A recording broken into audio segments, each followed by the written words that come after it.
Right okay. அப்போ continue. லூக்கா 8ஆம் அதிகாரத்துக்கு வாசிக்கலாம்.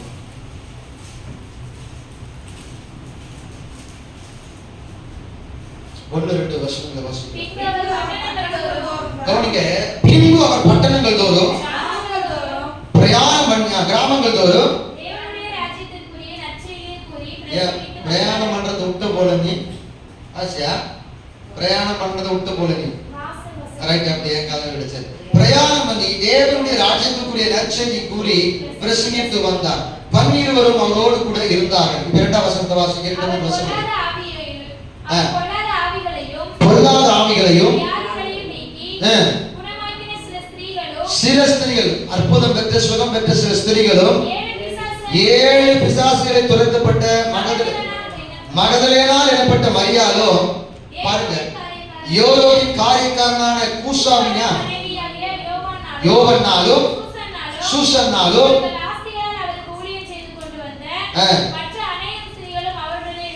முதல் காரியம் ஊழியத்துக்காக நம்ம செய்யணும்.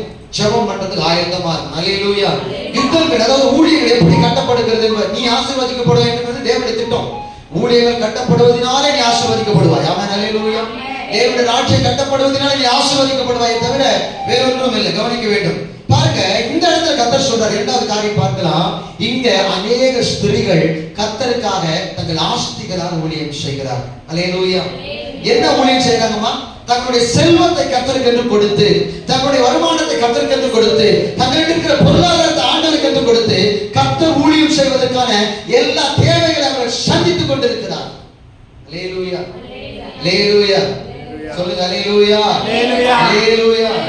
கவனிங்க தேவனுடைய பிள்ளைகளே, நாம் தேவனுக்கு ஆஸ்திகளால் ஊழியம் செய்யணும். பக்கத்துல பார்த்து சொல்லு, உன் வருமானம் கர்த்தருடைய ஊழியத்துக்கு யூஸ் ஆகணும். உன்னுடைய வருமானம் கர்த்தருக்கு யூஸ் ஆகணும். உன்னுடைய பணம் கர்த்தருடைய ஊழியத்தை செய்வதற்கென்று செலவு செய்யப்பட வேண்டும். அதனால உங்களுக்கு ஆசீர்வாதம் உண்டு. கவனிங்க இவர்கள் எல்லோருமே ஸ்திரீகள். யார் இவங்க? முதல்ல ஒரு ஸ்திரியை பார்த்தோம். அவங்க பேர் என்ன? அவங்க கூட இருந்த இன்னொரு ஸ்திரீ பேர் என்ன? லேயா யாகேல். பேர் என்ன? யாகேல். அல்லேலூயா. இப்ப ஸ்திரீகளை பார்க்கிறோம். மகதலேனா எனப்பட்ட மரியாள். அவங்களோடு கூட அற்புதம் பெற்ற மரியாள் மற்றவங்க இருக்கிறாங்க. அப்புறம் ஏரோதின் காரியக்காரனாகிய கூசாவின் மனைவியாக யோவன்னாலும் சூசன்னாலும் இவங்க 2 பேரும் என்ன பண்றாங்க? மற்ற ஸ்திரீகள்லாம் சேர்ந்து இயேசு கிறிஸ்துவோட ஊழியத்துக்கு ஃபைனான்சியல் சப்போர்ட் பண்ணிட்டே இருக்கிறாங்க. அப்ப நம்முடைய சபையின் ஊழியங்கள் நிறைவேற்றப்படுவதற்கு திருச்சபை பிள்ளைகள் தங்களால் இயன்றதை அல்ல, தங்கள் இருக்கிறதை கர்த்தர் கொடுக்கும். ஆமென். அல்லேலூயா. பாஸ்டர் நான் என்ன பண்ணுவேன் பாஸ்டர்? வருமானத்தெல்லாம் கர்த்தர் கொடுத்துட்டா. அல்லேலூயா. விசுவாசம் எவ்வளவு அவ்வளவு கொடு, உற்சாகம் எவ்வளவு அவ்வளவு கர்த்தருக்கு என்று கொடு. அதன் பலனை நீ பார்ப்ப. ஆமென். கர்த்தருடைய வார்த்தை சொல்லுகிறது பிரசங்கில உங்க ஆகாரத்தை தண்ணீர் மேல போடு. எங்க போடணும்? தண்ணீர்கள். எங்க போடணும்? ஆகாரத்தை தண்ணீர் மேல போடு. நீண்ட நாட்களுக்கு பிறகு அப்படின்னா என்ன அர்த்தம்? நெல் விதைக்கிறானே கொண்டு போய் எங்க விதைக்கிறான்? எல்லாம் யோசிச்சு பாருங்க. நல்லா அதை பலப்படுத்தி தண்ணியை தெளிய வச்சிருப்பான். ராத்திரிக்கெல்லாம் அந்த வேலையெல்லாம் செஞ்சு முடிச்சு காலையில போனா தண்ணி எப்படி இருக்கும்? தெளிவா இருக்கும். அது மேல ஆகாரத்தை போடும். அல்லேலூயா. நெல் சாப்பிடுமா சாப்பிட மாட்டோமா? இதே பாஸ்டர் புதுசா இருக்கிற மாதிரி பாக்குறாரு. அல்லேலூயா. இந்த நெல் ஆகாரம் போடுறான். நீண்ட நாட்களுக்கு பிறகு என்ன பண்றான்? சில ப்ராசஸ் நடக்குது. சில ப்ராசஸ் நடந்து முடிஞ்ச உடனே ஒரு 3 மாசமோ 6 மாசமோ கழிச்சு, இப்பெல்லாம் 3 மாசம் பயிர் தான், அப்பெல்லாம் 6 மாசம் 1 வருஷம் பயிர், ஆளை முக்கிற அளவுக்கு ஒரு பயிர்கள் இருந்துச்சு. அல்லேலூயா. அதை சாப்பிட்ட எவனுக்கு வியாதி இல்லை. அல்லேலூயா. மகசூல் பெருக மகசூல் பெருக வேண்டும் என்பதற்காக கூட வியாதிகள் என்ன பண்ணிருச்சு? ஏன்னா போடுற பொருட்கள் எதுல விளையுது? பொட்டாசியம், யூரியா, காம்ப்ளெக்ஸ், அப்புறம் டெமோக்ரான், இப்படி அடிச்சு எல்லாத்தையும் பூச்சி சாவடிக்கிறேன்னு சொல்லி இந்த பெரிய பூச்சிக்கு தெரியாம நம்ம என்ன பண்ணி இருக்கிறோம்? கொஞ்சம் கொஞ்சமா அப்படியே நோய் வராது. பேய்க்கு தான் பயப்படுறோம். நோய் இப்படிலாம் வருது தெரிஞ்சா தடுக்க நம்ம முயற்சி பண்றது இல்லை. அதுக்கு ஆரோக்கியம் எப்படி இருக்கணும், உணவு எப்படி சமைக்கணும், அதெல்லாம் ஒரு நாள் சொல்லி நீங்க கேட்ட சொன்ன அந்த கிளாஸ் வரணும்னா உங்க எல்லாருக்கும் என்ட்ரன்ஸ் ஃபீஸ் 500 ரூபாய். அல்லேலூயா. இந்த ஆயுசுக்கு நோய் வராம இருக்கும்ல. அல்லேலூயா. பெரிய வியாதிகள் வராது. அல்லேலூயா. நிறைய வியாதிகளை நம்ம தடுத்துடலாம். ஒரு ஆமென் சொல்ல மாட்டீங்களா? இந்த பாஸ்டர் என்ட்ரன்ஸ் ஃபீஸ் எல்லாம் கேட்கிறாரு. அல்லேலூயா. எத்தனைக்கு ஸ்தோத்திரம். ஒரு ஆமென் சொல்ல மாட்டீங்களா? அம்மா கவனிங்க. இந்த இடத்துல பார்க்கிறோம் மாசங்களால் ஊழியம் செய்கிறார்கள் ஆண்டவருக்கு. வருமானத்தை கர்த்தருடைய ஊழியத்தை நம்ம தாங்க. அல்லேலூயா. சில பேர் கேட்கறாங்க, ஆண்டவர் நான் சர்ச்சுக்கு வந்துட்டு கர்த்தரை நீ என்ன ஆசீர்வதிக்கல, நீ என்ன கொடுத்த, நீ என்ன செஞ்ச கர்த்தருக்காக? ஒரு சில ப்ராசஸ் நடக்கணுமா, நீ கொடுத்த உடனே ஆசீர்வாதம் வராது. அல்லேலூயா. ஒரு கம்பெனி ஆரம்பிச்ச ஒரே நாள் ஒரு லாபத்தை பார்த்துருவாரா? அல்லேலூயா. சொல்ல மாட்டீங்களா ஒரு ஆமென்? அல்லேலூயா. சில ப்ராசஸ் நடந்து காத்திருக்கணும் இல்லையா? அவர் உற்பத்தி பண்ற பொருளை கொண்டு போய் வைக்கணும் இல்லையா? அல்லேலூயா. மார்க்கெட்ல இருக்கிற தரம் உயர்த்தப்பட வேண்டும், அது வேலை வருமானம் அதோட விலை உயர்த்தப்பட வேண்டும் இல்லையா? ஒரு காரணங்கள் இருக்குல்ல, குறிப்பிட்ட காலங்கள் போகுங்க. நான் சொல்றேன், கர்த்தருடைய பிள்ளைகளை ஆண்டவர் உங்களை ஆசீர்வதிக்க வேண்டும் தான். அது வரைக்கும் நீ பொறுமையா இருக்கணும். அதே சமயம் உங்களை ஆஸ்திகளால் கர்த்தருக்கு ஊழியம் செய்ய வேண்டும். ஆமென். உங்களுடைய வருமானம் கர்த்தருடைய ஊழியத்துக்கு பயன்பட வேண்டும். உங்களுடைய வருமானம் கர்த்தருடைய ராஜ்யத்துக்கு என்று பயன்படுத்த தேவனுக்கு என்று கொடுக்கணும். அல்லேலூயா. உங்களுக்கு தெரியும், நீ இருக்கிறது 5 ரூபா போறே 10 ரூபா போறே, சில நேரம் 500 ரூபாய் பாக்கெட்ல இருக்கும், பல 500 பாக்கெட்ல இருக்கும். ஆனா தேடி குடிச்சு 10 ரூபா தான் காணிக்க போடும். என்ன போடும்? உன்னை பார்த்து துக்கப்படுவாரு, சந்தோஷப்படுவாரு. அம்மா 2 காசு இருந்துச்சு, ஒரு துட்டுக்கு சரியாக 2 காசு, 2.50 காசு வச்சுக்கோ. 1 ரூபாய்க்கு சரியா 2.50 காசு ஒரு அம்மா கட்டுச்சு. அது வேற ஒண்ணும் இல்லை. அல்லேலூயா. அந்த 2.50 காசு ஒரு துட்டுக்கு சரியான 2 காசை கொண்டு வந்து கர்த்தருடைய ஆலயத்துக்கு காணிக்கை போட்டாங்க. அந்தாம எல்லாரும் காணிக்கை போட்டாங்க, வெள்ளி போட்டாங்க, பொண்ணு போட்டாங்க, அதெல்லாம் போட்டாங்க. ஆனா இவ்வளோ தன் இடத்தில் இருந்ததை போட்டு விட்டான். இவங்கிட்ட வேற காசு கிடையவே கர்த்தர் அங்கீகரிச்சார். ஆமென் சொல்லுங்க.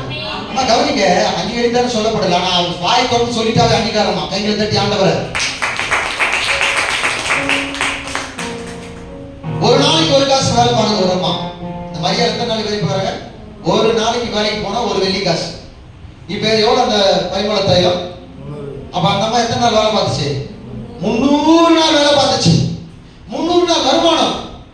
என்னது? தைலம். அப்ப தைலம், அல்லேலூயா, அதை கொண்டு வந்து இயேசுவின் பாதத்தில் ஊத்துச்சு. நம்ம இயேசுவுக்காக ஆண்டவருக்காக பெருசா நம்ம 300 நாள் வருமானங்க. 300 நாள் வெயில எவ்வளவு கஷ்டப்படும் கொஞ்சம் இமேஜின் பண்ணி பாருங்க. காலையில 8 மணிக்கு வேலை, 9 மணிக்கு போய் வயல்ல இறங்கணும், சாயங்காலம் 5:30 மணிக்கு தான் ரிலீஸ் பண்ணுவாங்க. நின்று கொஞ்ச நேரம் ரிலாக்ஸ் பண்ணிட்டு இலை பார்க்கணும் சொல்லுவாங்க. என்ன நின்னுங்கிறாங்க, வேலை செய்யறது கிடையாதா? இதுதான் உன வேலைக்கெல்லாம் கூப்பிடக்கூடாதுமா.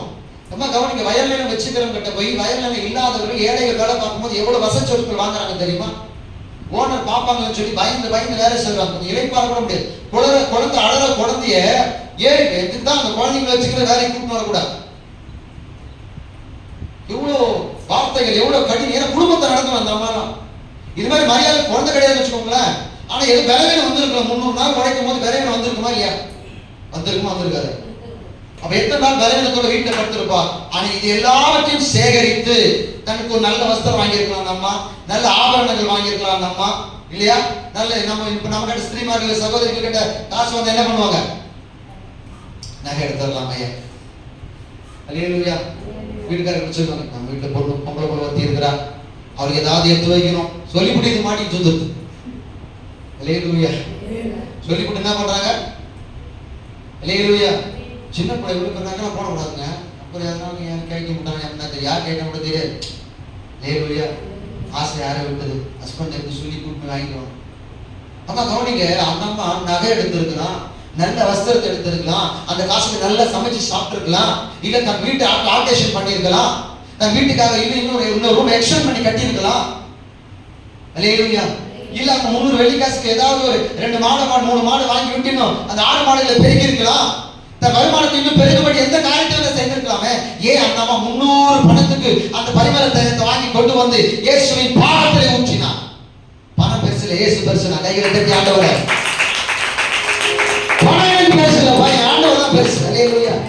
இன்னும் விலையை வந்து ஏதாவது வந்து அட வாங்கி ஆண்டவருடைய பாதத்தில் ஊற்றிருப்பா. தலையில ஊத்துற பாருங்க, அவளுக்கு தலகணமே இல்லை, தாழ்மையா இயேசுவின் பாதத்தில் ஊற்றினார்.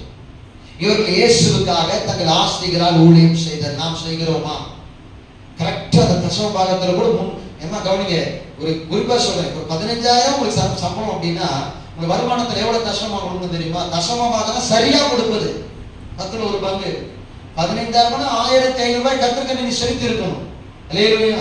அதுல ஒரு 500 ரூபாய் தசமமாக கொடுத்தா தசம். அப்ப என்ன பண்ணிருக்கிற வசனம் சொல்லுது, இதனால என்னை வஞ்சித்தீர்கள். அப்போ அந்த முழு தொகையை செலுத்தாம கொஞ்சம் கொடுத்தனா அப்போ நீ வஞ்சிக்கிறன்னு அர்த்தம், இன்னும் வஞ்சித்து கொண்டுதான் இருக்கிறன்னு அர்த்தம். அல்லேலூயா. அப்ப பாவத்துல தான் போய் சேரும் அந்த கணக்கு. என்ன கணக்கு அது? அல்லேலூயா. ஸ்பிரிட் ஆனர் கர்த்தருக்கு நம்ம கொடுக்கணும், அவ்வளவுதான். ஆமென். எங்க 300 வெள்ளி காசு கொடுத்தாங்கன்னா எவ்வளவு ஆண்டுன்னு தெரியல, செத்து போச்சு. ஓகே, எல்லாரும் மதிச்சுட்டாங்க. இன்னைக்கு என்ன பண்ணணும்? அல்லேலூயா. நாளைக்கு கர்த்தர் உங்களையும் பேசும்படி செய்வார். அல்லேலூயா. கர்த்தருடைய ஆசீர்வாதம் ஆண்டவரே, ஆஸ்திகளால் ஆண்டவருக்கு ஊழியம் செய்தவர்களே, நீங்கள் ஒருவராய் வாழ வேண்டும். அல்லேலூயா. ஆண்டவருக்கு அள்ளி கொடுக்கணும், கிள்ளி கொடுத்துட்டு கூடாது. எப்படி கொடுக்கணும்? தாராளமா ஆண்டவருக்கு. எங்க ஆண்டவர் உங்க பணத்தை அவர் ஒன்றும் என்ன சொல்றது, அவர் என்ன சொல்றது, அவரு என்ன சொல்றது, சரியா சொல்ல போனா அவர் ஒன்றும் தரித்திரர் கிடையாது. அல்லேலூயா. அவர் ஒன்றும் இல்லாத ஒரு வேதம் சொல்லுகிறது, பூமி அது நிறைவும் வெள்ளியும் பொண்ணும். ஏமா என்ன அவர்தாம்மா, நீ வச்சுக்கிற 4 குண்டு மணி பெருசா பேசிக்கிறது. அவர் சொல்றாரு அங்க பரலோகத்துல என்ன தெரியுமா, தங்கத்திலே வீதி. என்னது? ஒரு பாட்டு ஒண்ணு இருக்குது, பொத்தட வீதியில் ஓலாவுவே, பொன் மாளிகையில் நான் தங்கிடுவேன். நான் நடக்கிற இடம் எது? இங்க சொல்லுங்க, எதை நடக்க போறோம்? பொத்தட வீதி, பொன் தங்கத்தால போடப்பட்டிருக்க பாதை எனக்காக இருக்கு, அதனால நடக்க போறேன். நான் தம்மத்தோடு வச்சுட்டு பேசி நடக்கிறேன் பாருங்க. அல்லேலூயா. எங்க தங்க போறேன் நானு? பொன் மாளிகை. நான் நடக்கிற இடம் எங்க இருக்க போது? என் காலுக்கு கீழே தங்க இருக்க போகுது. அல்லேலூயா. சொல்ல மாட்டீங்களா? உங்க காலுக்கு கீழே தங்கம். அல்லேலூயா. உங்களுடைய நீங்க தங்குற ரூம் எப்படி இருக்கு? டோர் எப்படி இருக்கு போதுங்க? அல்லேலூயா. இங்க சுவர் எப்படி இருக்குது? இங்க சுவர் வந்து மண்ணில் இருக்குது, அங்க சார் இது கல் இருக்குது, அங்க. அல்லேலூயா. எந்த அளவுக்கு கர்த்தருக்காக சாக்ரிஃபைஸ் பண்றோம், அங்க கர்த்தர் நமக்காக ஒரு வீட்டை கட்டி கொண்டு இருக்கிறார். அது இப்படிப்பட்ட வீடா இருக்கிறது. நான் நினைக்கிறேன் மரியாதை பரலோகத்தில் இருக்கிறதே சிறந்த ஒரு இடத்தை கர்த்தர் கொடுத்து வச்சிருப்பார். ஆமென். அல்லேலூயா. இந்த யோவானாலும் சூசன்னாலும் மற்ற ஸ்திரீகளுக்கு எல்லாம் கர்த்தர் பரலோகம், ஏன்னா அவர் டைரக்டா இயேசுவின் கையில் ஊழியம் செய்ய கொடுத்திருக்கிறார். ஆமென். ஆமென். இன்றைக்கு நீங்க தேவனுக்கு தான் கொடுக்கிறீங்க. ஆமென் சொல்ல மாட்டீங்களா? பாருங்க, இரண்டாவது காரியம், அந்த ஸ்திரீகள் தேவனுக்கென்று ஆஸ்திகளால் ஊழியம் செய்ய கையை முடைக்கல, வருமானத்தை அடைக்கல. கர்த்தருக்கு தேவன், சபைக்கு தேவன் போது அள்ளி கொடுத்துட்டாங்க. சபைக்கு தேவன் போது வாரி கொடுத்தாங்க. வேதம் சொல்றது வாரி இறைத்து விருத்தி அடைந்த. வாரி இறக்க வேண்டாம், பக்கத்துல பா சொல்லி வாரி இறைச்சா நீ விருத்தி அடைவ. கர்த்தருக்கென்று நீ வாரி இறைத்தால் கர்த்தருடைய பெருக செய்வார், நீ விருத்தி அடைவாய். பாருங்களேன், ஆஸ்திகளால் ஊழியம் செய்வார். ஆமென். அல்லேலூயா. நம்ம ஆஃபரிங் கொடுக்கிறதுக்கு யோசிக்கிறோம், கைது கொடுக்கிறதுக்கு யோசிக்கிறோம். அதுல குறைச்சி எங்களுக்கு கஷ்டமா இருக்கு, கஷ்டம் மாறணும், முதல்ல கொடு கர்த்தருக்கு. அல்லேலூயா. அல்லேலூயா. நீங்க செலவு செய்ய ஆயத்தமா இருந்தா கர்த்தர் உங்களுக்கு கொடுக்க ஆயத்தமா இருப்பார். ஆமென். அல்லேலூயா. கர்த்தர் வருமானங்களை பெருக பண்ணுவாருங்க.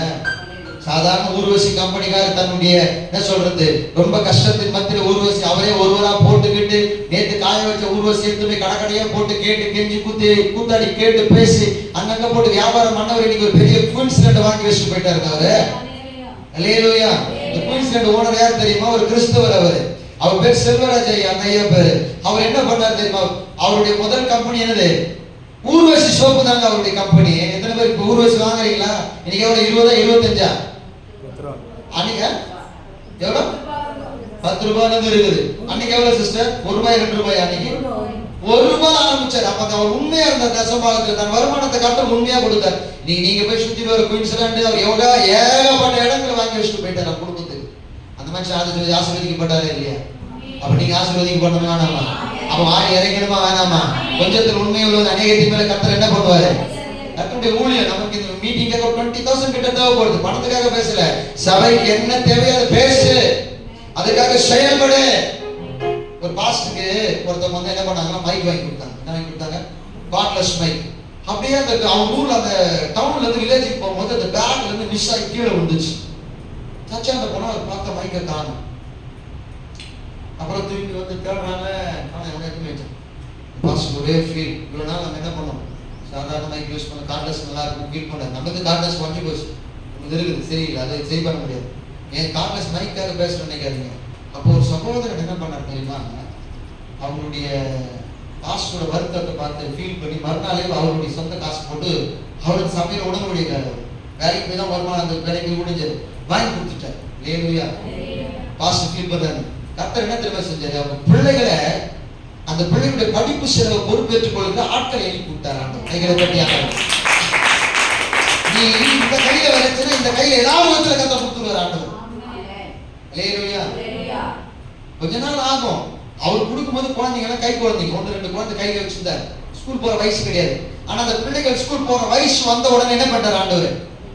அந்த பிள்ளைகளை அடாப்ட் பண்ணி இந்த பிள்ளைகளோட எஜுகேஷன் செலவை பொறுப்பேற்றுக் கொள்வதற்காக கர்த்தர் 1-2 பேர் ரைஸ் பண்ணி விட்டார். ஒரு சொன்ன குழந்தைதா. அல்லேலூயா. இப்ப சம்பாதிக்க சாப்பிட்டு நிம்மதியா இருக்கலாம். அல்லேலூயா. இங்கிலீஷ் மீடியத்துல ஃபீஸ் கட்டணும் நெருக்கத்தை கர்த்தர் மாற்றி விட்டார். ஒரு ஆமென் சொல்லாம. ஒரு 5 வருஷம் கட்டணும். எவ்வளவு பேர் தொகை இல்ல அது? 3 பிள்ளைங்களுக்கு கட்டணும்னா அல்லேலூயா. எத்தனை பிள்ளை கட்டினாங்க எனக்கு தெரியாது. எனக்கு தெரிஞ்ச 2 பிள்ளைகள் இருந்தாங்க. 3வது பிள்ளை பிறந்தது. அதுக்கப்புறம் இந்த பக்கம் கொடுத்து அந்த கையில கட்ட நம்பர் பக்கத்துல பார்த்து சொல்லுங்க. நீங்க விதைத்தால் கட்டாயம் அறுப்பீர்கள். நீங்க விதைத்தால் கட்டாயம் அறுப்பீர்கள். தேவனுடைய ராட்சியத்துக்கு என்று தேவனுடைய ஊழியங்கள் நிறைவேற உங்களுடைய ஆஸ்திகளால கர்த்தருக்கு ஊழியம் செய்வீர்கள் என்றால் கர்த்தர் அதற்கேற்ற பலனை உங்களுக்கு தருவார். கைகளை தட்டி ஆண்டவரே அல்லேலூயா செய்வீங்களா? அல்லேலூயா. கர்த்தர் நல்லவர். ஆமென். உங்கள் கைகளின் பிரயாசங்களை கர்த்தர் உங்களுக்கு ஆசீர்வாதம் தருவார். 3வது